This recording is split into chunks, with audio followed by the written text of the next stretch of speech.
భగవానుడు కంసుని అత్యాచారం మన పంచాంగాలలో కలియుగ సంవత్సరం అని వ్రాయబడి ఉంటుంది. విక్రమనామ సంవత్సరం 2052కు కలియుగ సంవత్సరం 5096 జరుగుతున్నది. ఏ రోజునైతే శ్రీకృష్ణ భగవానుడు భూలోకమును వీడి గోకుల ధామమును చేరినాడో నాటి నుండి కలియుగం ఆరంభమైంది.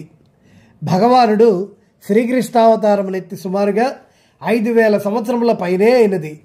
ఆ సమయమున మధురా నగరమును ఉగ్రసేనుడు అనే రాజు పాలిస్తూ ఉండేవాడు. అతని పెద్ద కుమారుడు కంసుడు చాలా బలవంతుడు మరియు నిర్దయుడు. ఈ దేశమునందు ఎంతమంది అత్యాచారులు, పాపులు, దుర్మార్గులు అయిన రాజులు గలరో వారందరూ కంసుని మిత్రులే. దుస్సాంగత్యమున మనుషులు దుష్టులుగానే మారుదురు కదా.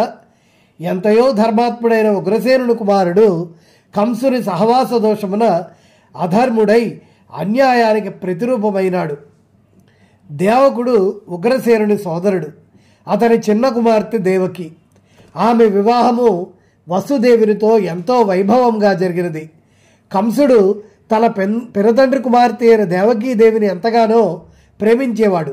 వివాహానంతరము దేవకీ వసుదేవులను తన రథమందు కూర్చుండబెట్టి తానే స్వయంగా సారథి అయి రాచనగరుకు ప్రయాణమైనాడు. అకస్మాత్తుగా దారిలో అశరీరవాణి కంసునిలా హెచ్చరించింది. ఓరి మూర్ఖుడా కంస, ఎవరినైతే అత్యంత అభిమానంతో నీ రథమందు తీసుకుని వెళ్ళుచున్నావో ఆమె అష్టమపుత్రుడే నిన్ను సంహరించగలడు. అశరీరవాణి వాక్కులను విన్న కంసుడు క్రోధముతో తన సోదరి అయినను దలంపక దేవకీదేవి కేశములు బట్టి ఈడ్చి ఆమెను సంహరింప కత్తిరెత్తగా వసుదేవుడు, బావా, పుట్టిన ప్రతిజీవి మరణించిన తథ్యము, కానీ కాలము తీరనిదే ఒకరి ప్రాణములు తీయుట సాధ్యము కాని పని. అమాయకురాలైన నీ సోదరుని చంపి పాపం మూటగట్టుకుని అపకీర్తి పాలు కావద్దు. లోకులు నిందింతురు, పాపము చేయవారు నరకమున పడుదురు. కంసుడు ఎంత నిర్దయుడు! పాపాత్ముడైన వారికి వసుదేవుని నీతులు చెవిన పట్టలేదు. నీవిమను సంహరించినచో నన్ను జంబువాడెట్లు జన్మించుకొని తలంచుచుండును.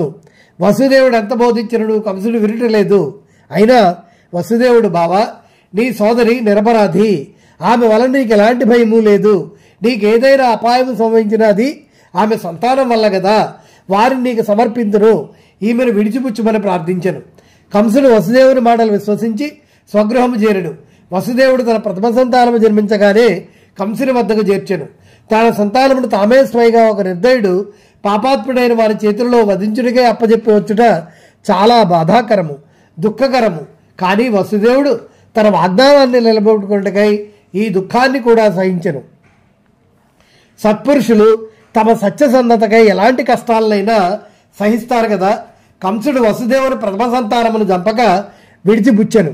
భక్తుల కష్టాలు తీర్చుడికై భగవంతుడు అవతరించినాడని నారదుని కోరిక. ఆ పని ఎంతో త్వరితంగా జరగాలి. దానికై కంసుని పాపం పండాలి అనే ఆలోచనతో నారదుడు ఒక ఉపాయం బన్ని కంసుని కడకేగెను. ఒక వర్తులాకారం మీద 8 రేఖలు గీసి కంసుని లెక్కింపుమనెను. కంసుని ఎటు నుండి లెక్కించిన సమీపంలో ఉన్న రేఖ 8వ రేఖగానే కనపట్టుచుండెను. దేవకి జన్మనిచ్చిన ప్రతి బిడ్డ 8వ వాడిగానే భ్రమించుచుండెను. అనగా తనను సంహరించువాడుగానే కానవచ్చెను.